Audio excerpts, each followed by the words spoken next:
Hello everybody, my name is Stefan Theissen. I'm working as a product manager for Styling and Fixture product here at Mitutoyo Europe. And today we are going to look at the Fixture Builder software, which is embedded in the all-new mCosmos 5 CMM software. Basically, what are we going to do is, today we will look at how to start up the Fixture Builder and create a fixture just like that.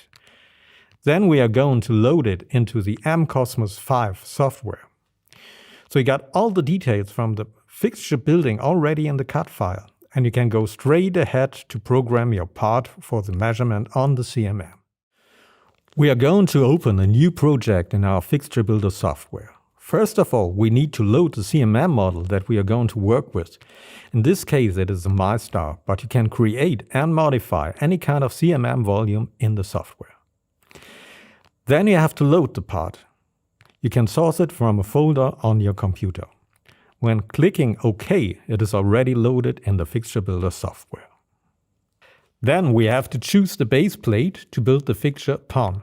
In this case, we use the 250 by 250 mm base plate by double-clicking. Now we will switch to the automatic mode with the little icon up here.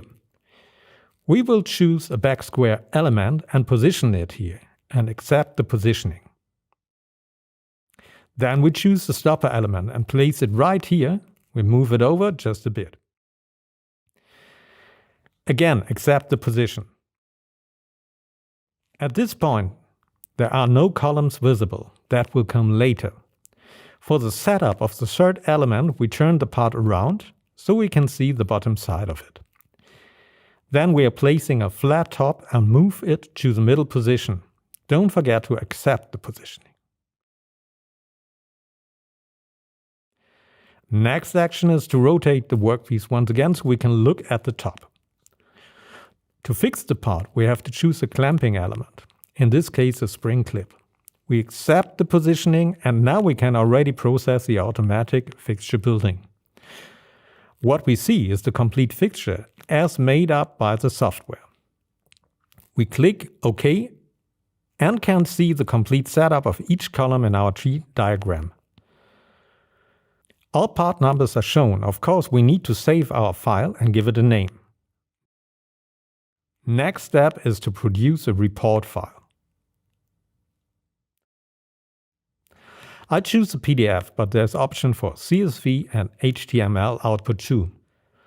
Input a name and generate the file. Here you got all the necessary information regarding part number, quantity, and the description. We also got an image of our setup, and if you choose the optional 3D PDF file, you can rotate it and view it from all sides. Also, you get an assembly instruction for each section, including the coordinates on the base plates in regard of the alphanumeric markings on it. Then you can load the fixture file into the mCosmos 5 software and start the actual part programming process. The Fixture Builder software is really easy to use and time-saving. okay, next step is building up the fixture. We are now going to assemble the fixture. You can find the part number from the instructions clearly lasered on the part surface, so they are easy to identify and they are really easy to assemble too. We start with the column number 1. Now the main parts are already put together. This column goes to position E8 on the base plate. This back square element is positioned on the top. It will catch the edge of the part, and I'm going to tighten the screw when we put the part on for the correct alignment. Now onto column number 2. This one is a little different. We got one of these lashes here to be able to position the column a little more freely on the plate grid. This standoff got an 8 mm bore on top, so we can input the stopper element. The positioning coordinates for these columns are 08. We need to set up a 145.5 degree angle to fit the fixing screws for secure fixing. Then we put in the stopper element. We can define the position of the part with these two elements.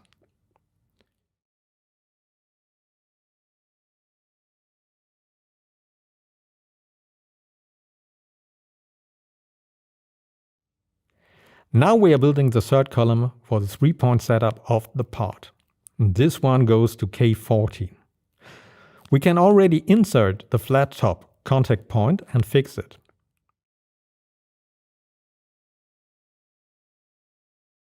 Now we can take the part and define the positioning of the remaining 2 contact points.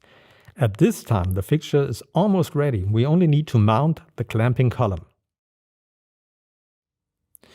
It is a bit longer than the other ones, as we need to go on top of the part.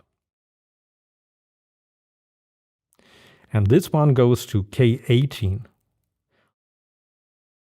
We fix all positions.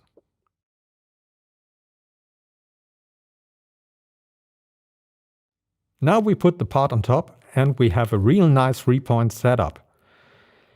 And it's going to be clamped. You can see the clamp is in the position of the supporting column for best stability. Now the fixture is finished, and I think it was really easy. Okay, now we can put the finished fixture right on the CMM on our pallet receiver plate, which ensures safe repositioning for your CMM measurements. Okay, that's it. Goodbye for now. Thanks for listening.